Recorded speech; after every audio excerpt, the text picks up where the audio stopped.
Selamat sore semuanya. Selamat sore Romo. Selamat Baik, sore, Romo. Selamat untuk sore, Romo. hari ini saya membacakan dari surat Paulus kepada jemaat di Galatia, bab 5 ayat 16 sampai dengan 26. Skripnya bisa muncul ya. Hiduplah dalam roh, maka kamu tidak akan melakukan hal-hal yang diinginkan oleh nafsu kedagingan. Keinginan nafsu kedagingan berlawanan dengan keinginan roh, dan keinginan roh berlawanan dengan keinginan nafsu kedagingan, karena keduanya saling berlawanan, supaya kamu tidak melakukan hal-hal yang kamu inginkan. Akan tetapi, jika kamu dipimpin oleh roh, kamu tidak ada di bawah hukum Taurat.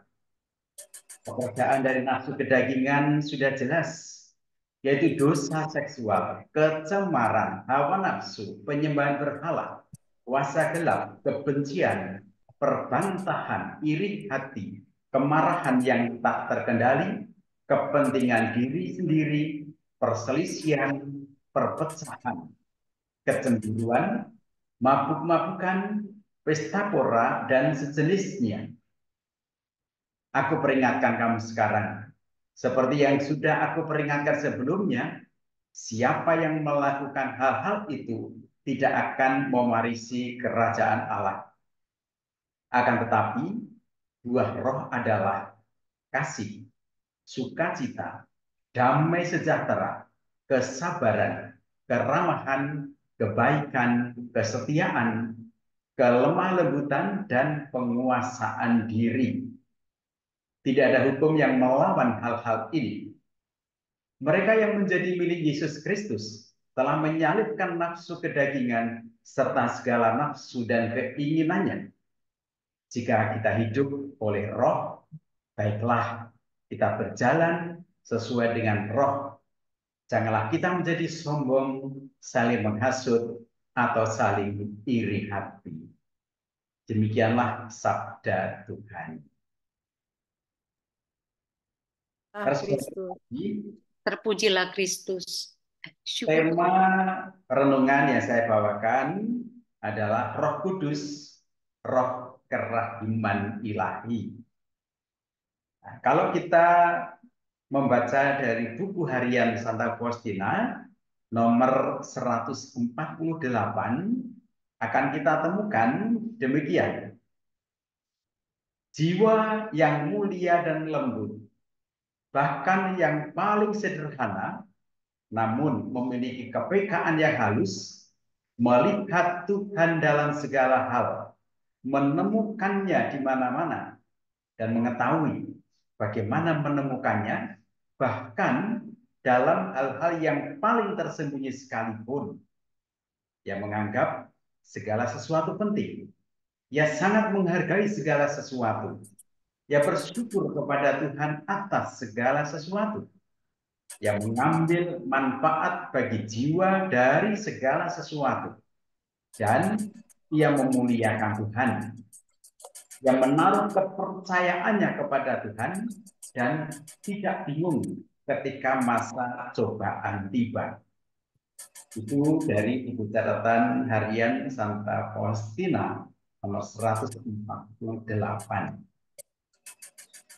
Pada bagian akhir nomor itu masih ditambahkan, ia mengetahui bahwa Tuhan selalu menjadi Bapa yang terbaik dan tidak terlalu peduli dengan pendapat manusia, yang mengikuti dengan setia hembusan nafas Roh Kudus yang paling lemah. Ia bersukacita atas tamu rohani ini dan memeluknya seperti anak kecil dari ibunya. Ketika jiwa-jiwa lain terhenti dan ketakutan, jiwa ini terus berjalan tanpa rasa takut atau kesulitan. Nah, maka bisa kita bandingkan kalau tadi dari bacaan Rasul Paulus, surat Paulus kepada jemaat di Galatia, yang disebut buah-buah roh adalah kasih, sukacita, damai sejahtera, kesabaran, kemurahan, kebaikan, kesetiaan, kelemah lembutan, dan penguasaan diri. Ini yang disebut oleh Paulus sebagai buah-buah roh. Yang tentu saja ini adalah roh baik, roh kudus yang datang dari Allah, roh Kristus sendiri. Sebenarnya apa yang dikatakan ditulis dalam buku catatan harian Santa Faustina tadi memuat unsur-unsur ini, di mana bisa kita pilah-pilah dari buku catatan harian nomor 148 tadi, mau membicarakan tentang 3 hal. Pertama, peran Roh Kudus. Yang kedua adalah karya Roh Kudus. Dan yang ketiga, buah-buah Roh Kudus. Tentu untuk memilah-milah ini, kita mencermati apa yang ditulis oleh Santa Faustina dalam buku catatan hariannya. Kalau kita lihat satu persatu, peran Roh Kudus yang ditekankan oleh Santa Faustina adalah Roh Kudus itu berperan membimbing, menerangi, mengarahkan manusia supaya manusia mampu pertama melihat Tuhan dalam segala hal. Artinya segala peristiwa, segala ciptaan, segala yang dipikirkan, segala yang dirasakan, segala hal. Ini yang pertama, melihat Tuhan. Yang kedua, menemukannya di mana-mana. Kita punya keyakinan, punya iman, Tuhan itu hadir dimanapun, tak terbatas waktu dan ruang. Tuhan juga bisa hadir dalam berbagai macam peristiwa. Tetapi tidak setiap hal, setiap peristiwa untuk manusia ini jelas. Dan yang ketiga, Roh Kudus itu membawa manusia mampu mengetahui bagaimana menemukannya, bahkan dalam hal-hal yang paling tersembunyi sekalipun. Dalam iman Katolik, kita mengenal kata misteri iman. Ada hal yang tersembunyi. Kalau tadi kita juga mengadakan pujian kepada Sakramen Maha Kudus yang tadi digambarkan dalam monstran. Dalam pujian kepada Sakramen Maha Kudus ada ungkapan Kristus hadir tersembunyi namun nyata. Nah, itulah misteri. Nah, 3 ini adalah karya peran Roh Kudus yang membimbing, menerangi, mengarahkan manusia. Sehingga tanpa Roh Kudus kita juga akan mengalami kesulitan untuk melihat Tuhan dalam segala hal, menemukannya dan mengetahui. Ini yang pertama, peran Roh Kudus. Yang berikut adalah karya Roh Kudus. Roh Kudus berkarya untuk jiwa-jiwa, di mana dalam difusi kepada keramat ilahi, kita juga selalu membawa jiwa-jiwa ke dalam samudera kerahiman Allah, samudera kerahiman ilahi. Dan karya Roh Kudus itu menjadikan jiwa-jiwa manusia ini menjadi jiwa yang paling sederhana. Jiwa yang memiliki kepekaan yang halus. Jiwa yang mulia dan lembut. Jiwa yang terus berjalan tanpa rasa takut atau kesulitan. Ini menunjukkan bahwa keutamaan-keutamaan dalam jiwa manusia, dalam hidup manusia, yaitu semangat kesederhanaan, kepekaan rohani dan kepekaan sosial yang halus, lembut, mudah tergerak oleh belas kasih. Hati yang dan jiwa yang mulia dan lembut artinya tidak mencari diri sendiri tapi mencari Tuhan. Terus berjalan tanpa rasa takut atau kesulitan, itu berani melawan hal-hal yang bisa mengalahkan jiwa kita. Itulah karya Roh Kudus yang tadi dengan penerangannya menjadikan jiwa-jiwa mempunyai keutamaan ini. Dan yang ketiga, dari buku Cahaya Harian juga disebutkan buah-buah Roh Kudus yang langsung disebut, kalau saya katakan, dalam perwujudan hidup Santa Faustina. Apa yang kemudian terjadi pada diri Santa Faustina yang diterangi, dibimbing, dituntun oleh Roh Kudus, jiwanya terbuka terhadap karya-karya Roh Kudus, maka hidup Santa Faustina menunjukkan buah-buah ini. Santa Faustina menganggap segala sesuatu penting, bahkan perkara sederhana dalam pekerjaan sehari-hari yang biasa, yang malah oleh orang lain mungkin dihindari, itu dibawakan di hadapan Allah sebagai sesuatu yang penting. Menghargai segala sesuatu, ini tentu membutuhkan keterbukaan jiwa, kepekaan, bisa menghargai segala sesuatu sebagai yang bermartabat atau bermakna. Bahkan sesama suster yang tidak menyenangkan pun juga dihargai sebagai pribadi yang utuh. Dia bersyukur kepada Tuhan atas segala sesuatu.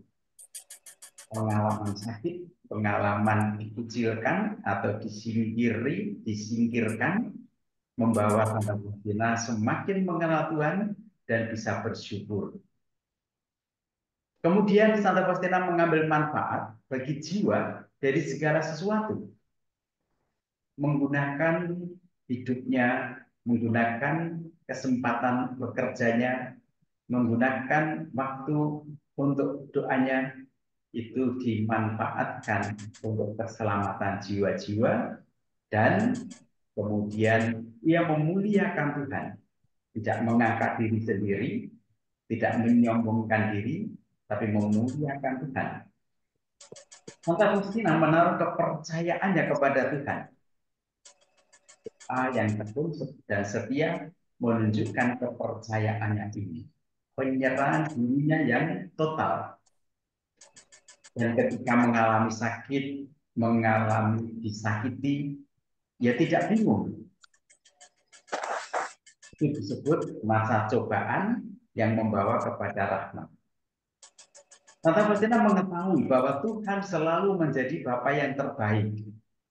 Maka dituntun oleh Tuhan Yesus supaya Santa Faustina sungguh mengandalkan Tuhan. Yesus, engkaulah andalanku. Tidak terlalu peduli dengan pendapat manusia yang seringkali isinya adalah merongrong. Mungkin pendapat yang sebenarnya keliru, tetapi didesak-desakkan terus. Santa Faustina bersuka cita atas tamu rohani ini, yaitu datangnya Roh Kudus, datangnya pengalaman-pengalaman rohani, terlebih datangnya Yesus dengan rohnya sendiri. Dan Santa Faustina memeluknya seperti anak kecil dari ibunya. Pengalaman hidupnya yang menyadarkan bahwa dia rapuh justru semakin menyatakan kekuatan iman, kekuatan rahmat Allah ada padanya. Ini adalah buah-buah Roh Kudus yang diwujudkan oleh Santa Faustina dalam hidupnya.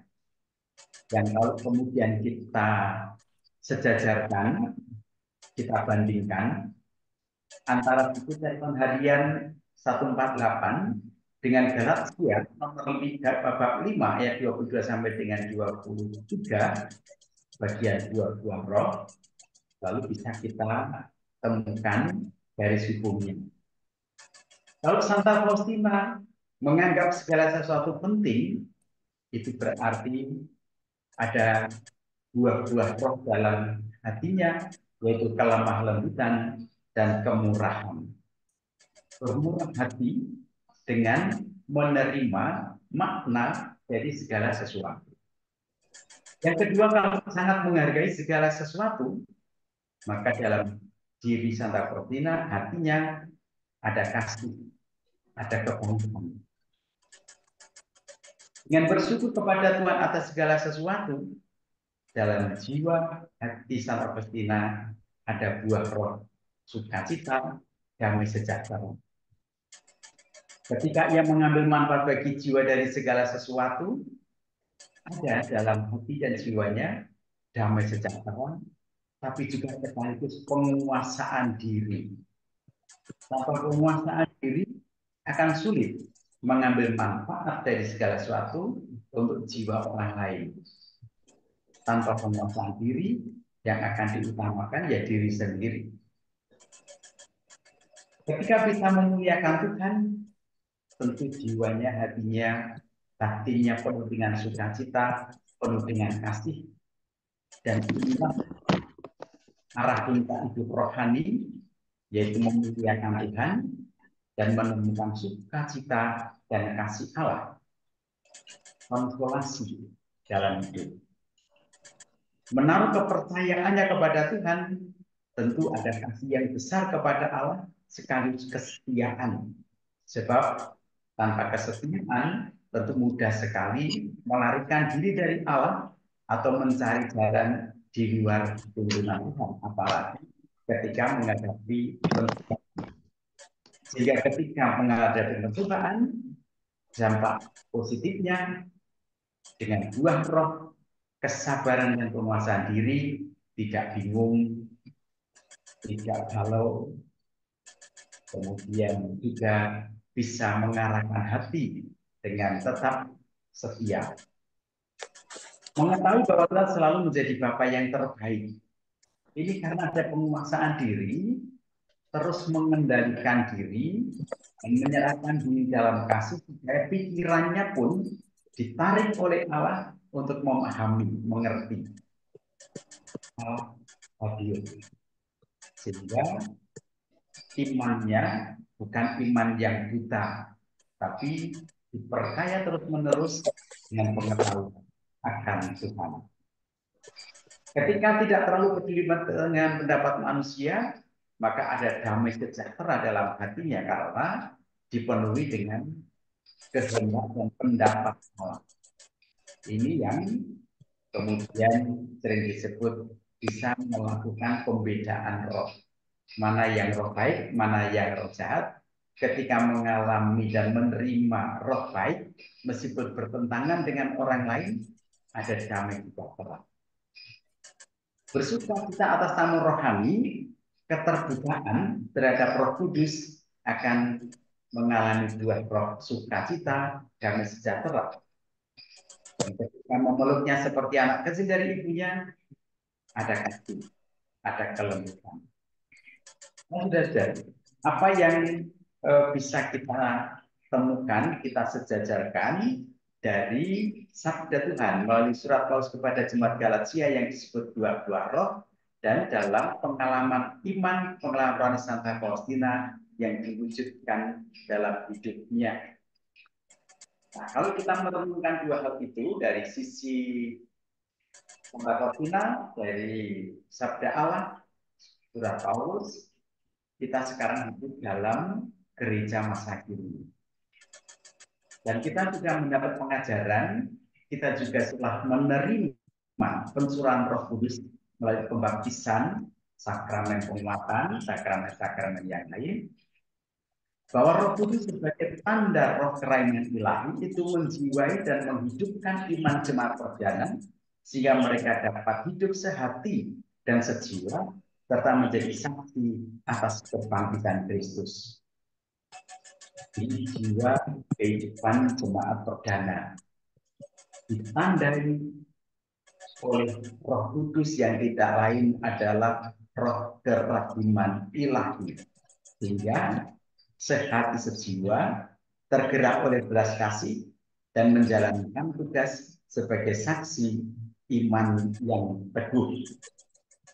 Dan cara hidup yang dijiwai oleh Roh Kudus inilah yang membuat seluruh jemaat perdana menjadi unik, sangat berbeda dari komunitas bangsa Yahudi, di mana dalam komunitas ini setiap orang menganggap diri sebagai bagian dari orang lain dan merasakan apa yang dirasakan oleh saudara-saudara yang lain. Ini kalau kita renungkan tentu sangat penting bagi dunia sekarang, kehidupan manusia sekarang, di mana kecenderungan orang justru ya menganggap diri bisa menyelesaikan semua permasalahan, bukan bagian dari orang lain, dan juga tidak menganggap orang lain bagian dari dirinya. Egoisme dan semangat individualisme ya sekarang ini bisa menjadi tren yang kalau tidak hati-hati kita sikapi melanda generasi muda, generasi anak-anak. Maka ciri gereja yang adalah himpunan atau persekutuan orang-orang yang dipersatukan dalam Kristus, dibimbing oleh Roh Kudus dalam jalan mereka menuju kerajaan Bapa, telah menerima warta keselamatan untuk disampaikan kepada semua orang. Ini menjadi bahan katekese yang tidak pernah selesai.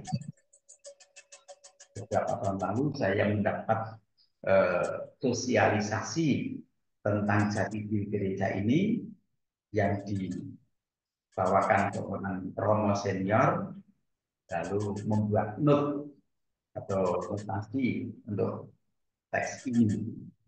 Lalu dia nyanyikan, gereja adalah persekutuan orang-orang yang dipersatukan dalam Kristus, dibimbing oleh Roh Kudus dalam ziarah mereka menuju kerajaan Bapa, dan telah menerima warta keselamatan untuk disampaikan kepada semua orang.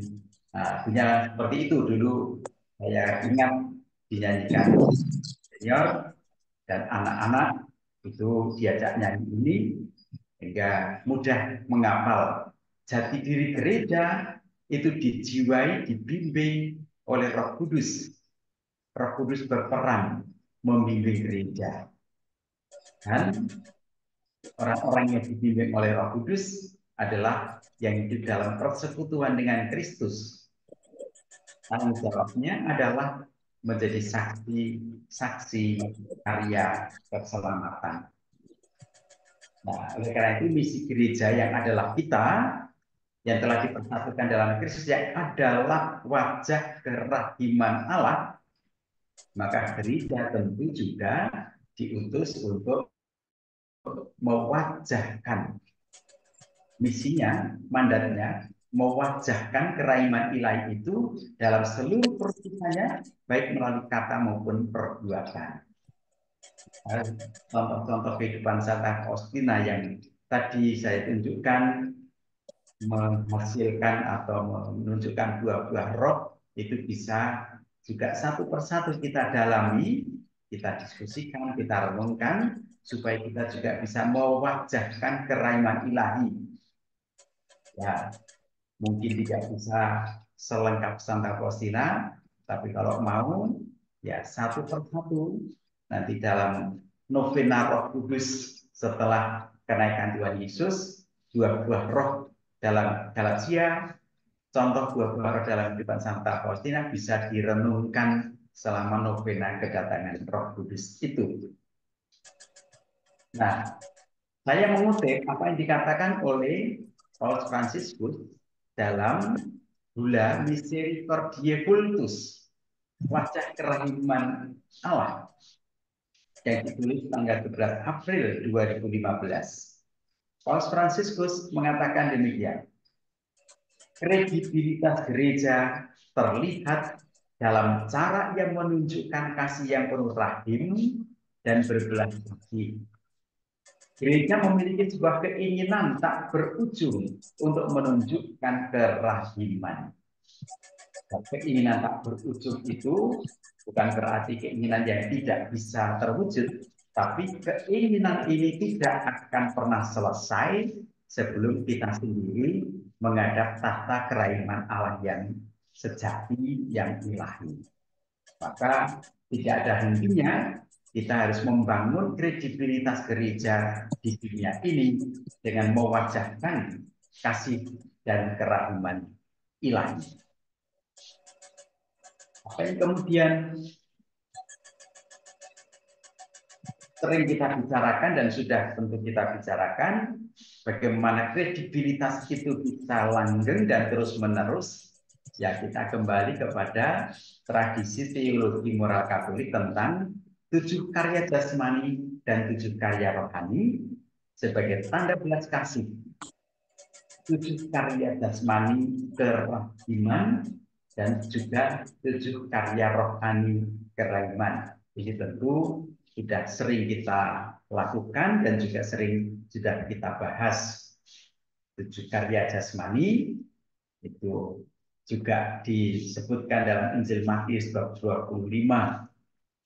Kemudian ya sampai kepada menguburkan orang mati itu juga karya kerahiman jasmani. Jangan karya kerahiman rohani, ya, menasihati orang yang bimbang, mengajari orang tidak berpengetahuan, menghibur orang yang menderita, mengampuni yang melakukan ketidakadilan, menanggung dengan sabar mereka yang berbuat jahat kepada kita, dan mendoakan orang yang hidup dan mati.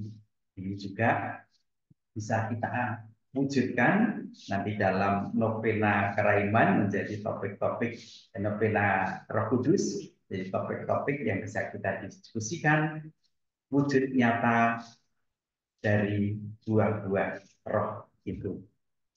Maka bagi kita semangat kerahiman harus mampu mengendus. Ini istilah Bapak Suci. Mengendus artinya kita menjadi PK, mencium, menangkap, melihat, merasakan apa yang sungguh-sungguh dibutuhkan oleh manusia zaman sekarang, dan kita harus menemukan secara baru perwujudan semangat kerahiman. Nah, anak-anak zaman sekarang tentu membutuhkan sentuhan kerahiman, bagaimana dengan cara yang baru yang bisa diterima oleh anak-anak, kita pun juga mewujudkannya, memperkenalkannya. Sebagai penutup, saya mengutip juga dari Misericordiae Vultus, baca kerahiman, Bapak Suci mengatakan demikian. Singkatnya, kita dipanggil untuk menunjukkan kerahiman karena kerahiman pertama-tama telah diperlihatkan kepada kita. Mengampuni pelanggaran-pelanggaran menjadi ungkapan yang paling jelas dari kasih sayang yang penuh belas kasih. Kadang-kadang betapa sulit tampaknya mengampuni. Namun pengampunan adalah alat yang ditempatkan ke dalam tangan kita yang rapuh untuk mendapatkan ketenangan hati. Membebaskan diri dari amarah, murka, kekerasan, dan balas dendam adalah prasyarat untuk hidup dengan gembira. Maka ya bahwa itu tentu kalau kita terima dengan keterbukaan hati, membawa kita kepada kerahimannya yang penuh kasih, karena Roh Kudus adalah roh kerahiman. Roh Kudus adalah juga roh kasih, hanya kita perlu mengkondisikan diri yang disebut prasyarat untuk menerima Roh Kudus, roh kerahiman, itu membebaskan diri dari amarah, murka, kekerasan, balas dendam. Ini prasyarat gembira, hidup dalam kegembiraan, prasyarat untuk mengalami Roh Kudus yang berperan, berkarya, menghasilkan buah dalam diri kita. Salam kerahiman, salam Roh Kudus. Saya semoga semakin menguatkan kita semua untuk membuka hati terhadap karya roh dan dituburkan di dalam devosi-devosi kita, baik kepada kerangan ilahi maupun kepada Roh Kudus. Demikian dari saya. Terima kasih. Salam kerahiman. Kita mengakhiri devosi pada sore hari ini dengan doa penutup dan berkat dari Romo Aloysius Gonzaga Luhur Prihadi. Silakan Romo. Mari kita berdoa. Allah Bapa yang Maha Kuasa dan Kekal, pertolongan kami dalam nama-Mu yang menjadikan langit dan bumi. Kami bersyukur atas terselenggaranya renungan, doa, ibadat pujian kami pada sore hari ini. Semoga apa yang terlaksana pada sore hari ini sungguh-sungguh menggugah kami semua untuk semakin terbuka terhadap rahmat-Mu, semakin terbuka terhadap Roh-Mu. Untuk kami percayakan kepadamu, anak-anak-Mu yang berhimpun dalam renungan Zoom ini, semoga Engkau berkenan hadir dalam hati kami. Hadirlah dan tinggallah bersama kami, hadirlah dan tinggallah dalam keluarga-keluarga kami, hadirlah dan tinggallah di dalam pekerjaan dan karya-karya perusahaan kami. Oleh karena itu, kami percayakan kepadamu demi kemuliaan nama-Mu dan demi kerahiman-Mu, demi kesucian dan pengantara kami yang hidup dan berkuasa sepanjang segala masa. Amin. Tuhan bersamamu Dan bersama. Semoga kita semua, karya pelayanan, hidup, dan keluarga kita, juga semua kita doakan dalam ibadah ini, diberkati oleh Allah yang Maha Kuasa, Bapa dan Putra dan Roh Kudus. Amin. Mohon waktunya Bapak Ibu untuk mendengarkan beberapa pengumuman sebagai berikut. Kami mengucapkan terima kasih kepada Romo Aloysius Gonzaga Luhur Prihadi yang telah bersedia mendampingi kami membawakan renungan yang memperkuat iman. Selamat